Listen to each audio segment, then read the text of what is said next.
আর ঝাড়গ্রামে নজর রাখতেই হচ্ছে, কারণ সেখানে গুরুতর জখম যুবক হাতির হানায়। আবারও হাতির হানায়, এবার আলমাচটির লবকুশ গ্রাম, সেখানে রীতিমতো 40টি হাতির তাণ্ডব। বারবার আমরা দেখেছি ঝাড়গ্রামে হাতির হানায়, এবার ঝাড়গ্রামে হাতির হানায় যুবক জখম হওয়ার মতো ঘটনা। একেবারে 40 হাতির তাণ্ডব, ছবিটা আপনারা দেখুন, একেবারে হাতির পাল বেরিয়েছে।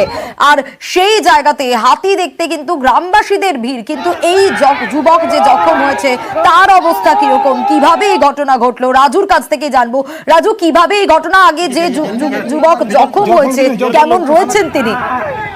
দেখো, যে যুবক আহত হয়েছে তাকে ঝাড়গ্রাম সুপার স্পেশালিটি হাসপাতালে নিয়ে এসে ভর্তি করা হয়েছে এবং সেখানে তার চিকিৎসা চলছে। অপরদিকে যে হাতির দলটি রয়েছে সেই হাতির দলটি ইতিমধ্যে পুকুরিয়া এলাকায় প্রবেশ করেছে এবং সেখানে ব্যাপকভাবে চাষের ক্ষতি করেছে। আর যদি দেখা হয়, গতকালই আমরা দেখিয়েছিলাম যে হাতির হামলায় যেভাবে তাণ্ডব হয়েছে তাতে মানুষ রাস্তা অবরোধ করেছিল। এবং বন দপ্তর কি বলছে?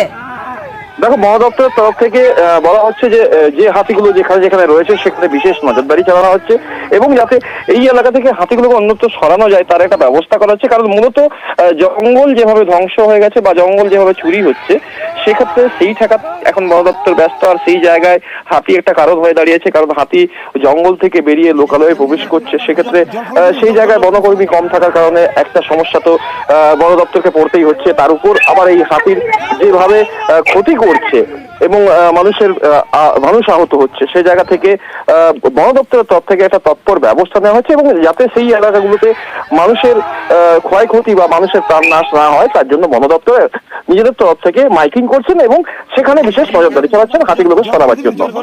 বেশ।